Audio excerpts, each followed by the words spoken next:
Hi, welcome to Classic Car Cave.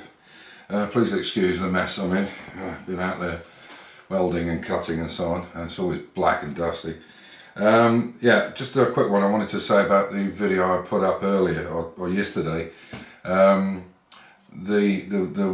windscreen, fortunately, we have added insurance for that, so it'll be a small fee that we have to pay. But I would imagine that windscreen on that, because it's like an AMG van, that's all the veneered wood and all that kind of stuff. It's kind of upmarket one, and with all the sensors it's got in it, I mean, it even parks itself, and it's got 360 cameras and sensors and road tracking and all kinds of crap. So God knows what that's going to cost. I bet if anybody would like to hazard a guess, but I bet you it's anything from €800 to €900 to have that replaced. Probably more, I don't know. But we do have cover, so that's something. And it's not down to the guy. But I wouldn't have had to go down there if he'd played the game. But there you go. Shit happens. It could have happened anyway. Yeah, I just want to say a massive thank you to everybody. I've had some emails, and I've had loads of WhatsApps from different people that are in the Jaguar world, and not just in the Jaguar world, but just people generally trying to find bits for me. You know, I don't want to name them, I can't name them all, but people, I don't know, David Serbers, for instance, who's been brilliant. He's been sending me lots of emails on his XK and things that he's done and upgrades that he's done. Martin Reynolds is another one. He's got an XK150. He's been sending me stuff as well. Today he was at a Jaguar spares meeting, and he's found these vents for £25 each, not 70. But David said he thinks he might have a set that he can send out to me. I'll just send him the postage, which is unbelievable. The door locks, Gary Mees in Arizona says he knows a guy that has some spares and he might have them door locks.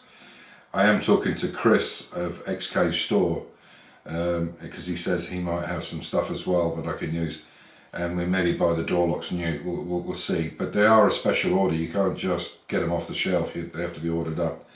So I really want to thank everybody, and particularly the viewers who comment, who have been with me such a long time, really, kind of from the start. I really appreciate your comments.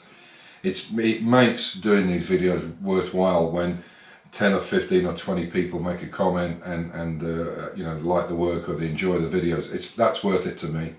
I don't want a big channel, because then I wouldn't be able to reply to everybody like I do now. So I really appreciate the loyalty, even though that seems to be a bit of a dirty word these days. But everybody's been fantastic, and you know, we'll get the stuff. It's just so annoying that people can't stand by their word. I mean, you know, that expression, my word is my bond, it just doesn't count for shit these days, and it's sad.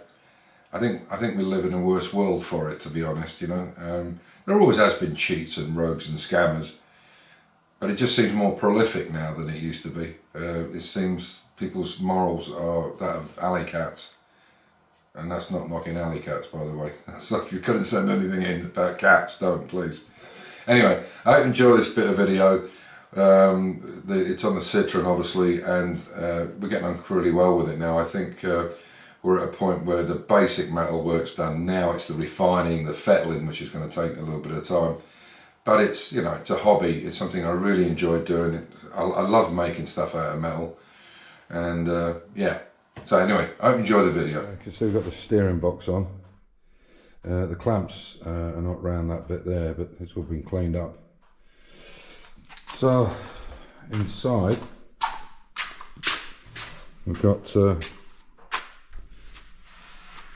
what I've done is I've cut this tunnel here at a bit of an angle, so that'll go up there, but obviously it's got to be cut out a bit more round so it goes up against this. What I'll then do is put a flange on the top. I should stop saying flange, because Piper Doug up in Canada, he has a thing about the word flange. He loves the word flange. Some sexual connotation, I suppose. Anyway, yeah, and then I'll do these bits in, so I'll make a piece in here, but I'll make it kind of rounded so it looks nice. And then again, I'll do the same thing here. I'll build a flange on here, which I've got the profile for now, and another one for the top, and and get it in. But the pedals, I've made the holes a little bit bigger for the pedals and they work perfectly now. And that'll give us the base of the floor. So I just need to cut this back down a little bit and I'll get this completely welded up. So I've basically just tacked a flange onto this side and this side. There's nothing in the centre, obviously, because it's going across the box. And I've put this flange onto this one. So I'll make up these corners and then I'll do one on the top there. And it should all line up quite nicely. Then obviously all this bit of the floor's got to go back in, which is, that part is made, but we have to make the front piece. And then cut these down and weld them. They're welded underneath but not on top. And it should look good. So there is a very slight slope on the chassis, which is what I've gone to. So what I'll do is I'll put some heavy thick matting in here on the sides of each side of this, and it'll make the floor nice and straight. But I wanted to work to the chassis and obviously to these chassis rails that I've made up on the end. But yeah, it's getting there. So I'll make that top flange now and then I'll weld everything in one shot and get it all dollied up, and I can start making the holes for the bolts to go through into these 4x4 they're 4cm by 4cm box section. And then what I'll try and do is get some bolts which have got tapered heads or countersunk heads, so that you don't catch your feet on them, you know, or even maybe, if you can't find that, something rounded. But it'd be nice if it would sat flush with it, but it is a pick-up, so we'll see. Okay, so as I said, I've made the flanges on the bottom, not completely welded in, but half. Made the flange for the top. That'll be probably, I'll use self-tappers to put in there. And then I've made this up, so now I've made the corner bits here. I've filled in that because that's, and I've got this nice bit on the end here. So, and even these bits are cut out here for the screws. It's all welded inside. I haven't cleaned it up too much inside because there's no need. And then that.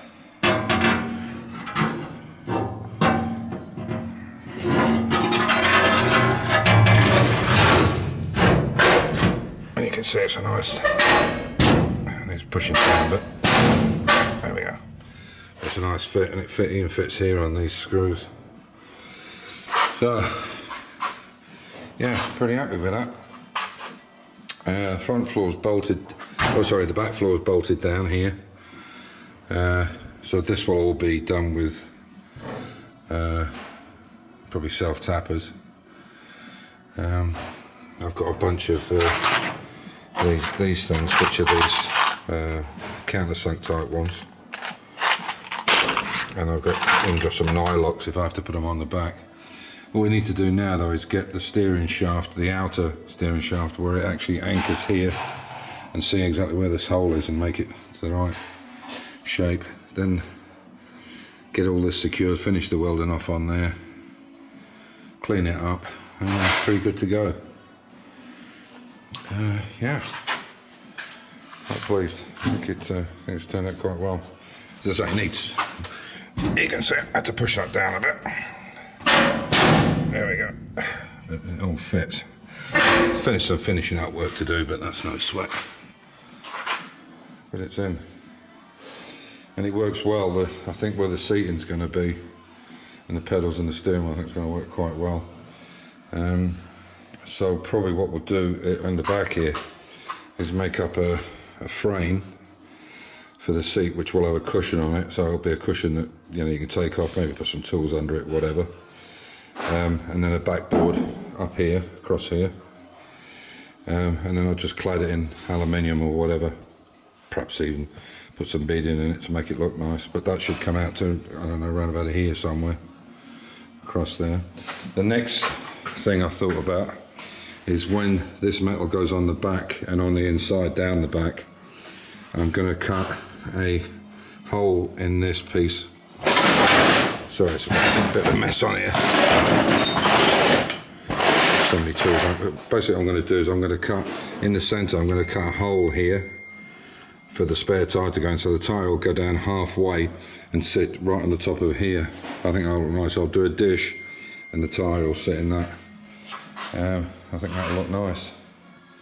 We'll need a spare anyway, and I don't want to put them on the side of the car the way they were. I just don't like them. On the back I think it'll look quite nice. So there we are. So on that note, as usual, stay safe, keep the faith, enjoy your hobby.